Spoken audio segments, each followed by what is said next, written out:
Occasionally, I get to see a toddler in the pediatric OPD who is still having liquidized food and just refuses to chew. On being offered semi-solid food, they spit it out or just keep it in their mouth or play with it. That is everything but chew it. Needless to say, the parents are at their wits' end about what to do, leading to extreme frustration and anxiety. Today's video is about the root cause of this problem and some methods to address it. Babies develop chewing movements by 6 months of age, irrespective of whether they have erupted any teeth. This heralds the right time to start introducing semi-solids in their diet. Not utilizing this critical period to develop chewing in the child can result in complete failure of development of this important ability. Initially, it is normal for the babies to reflexively protrude their tongue and thrust out the food on being fed. But this is often misconstrued as a dislike or refusal towards food.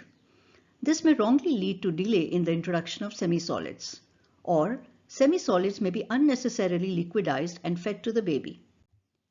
This could result in underdevelopment of the lower jaw and dental malocclusions later in life. As liquidization of food requires a relatively larger amount of fluid for preparation, the stomach gets filled by more of the fluid, thereby reducing the amount of nutrients that the child takes in. This can lead to nutritional deficiencies. So what should you do if you have a toddler who is more than a year old but has still not developed chewing? The management is very challenging as the child has grown, has a mind of his own, and knows how to resist change. However, I have compiled a few tips and tricks which will help you in achieving the goal.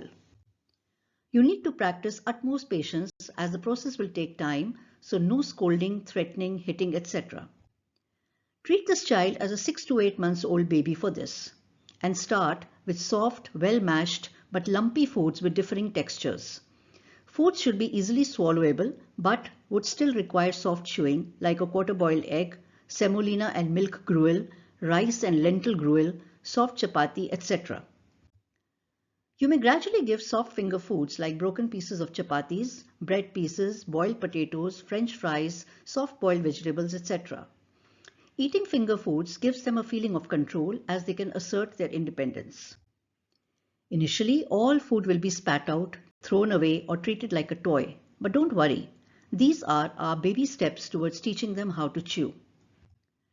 When you give semi-solid or solid food, ensure that the child is hungry but not too hungry.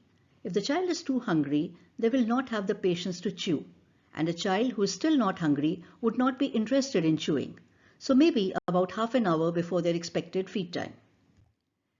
Make it a happy meal. Serve the food attractively in a colorful plate with a smiling face and singing and cooing to the child. If possible, make the child sit frequently with other kids for their meal. Or coincide the child's mealtime with your own and let the child see the parents chewing and enjoying their meal.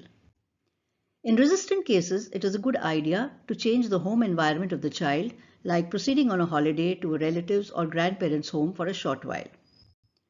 The don'ts. Don't force feed. Offer food repeatedly at meal times. If they don't want to eat, let it be. Maybe they are not hungry. Try again later or try with a different food. Don't fret if the child hasn't finished the entire food you had laid out for them. Even small amount chewed is good enough at the start of the chew training. Don't be angry, threatening, or hit the child. Don't let the child see that you are worried. Don't think you can win the battle in only a few days. It will happen. Just be patient. Thank you and happy parenting. Please like, share, and subscribe to my channel. Thank you.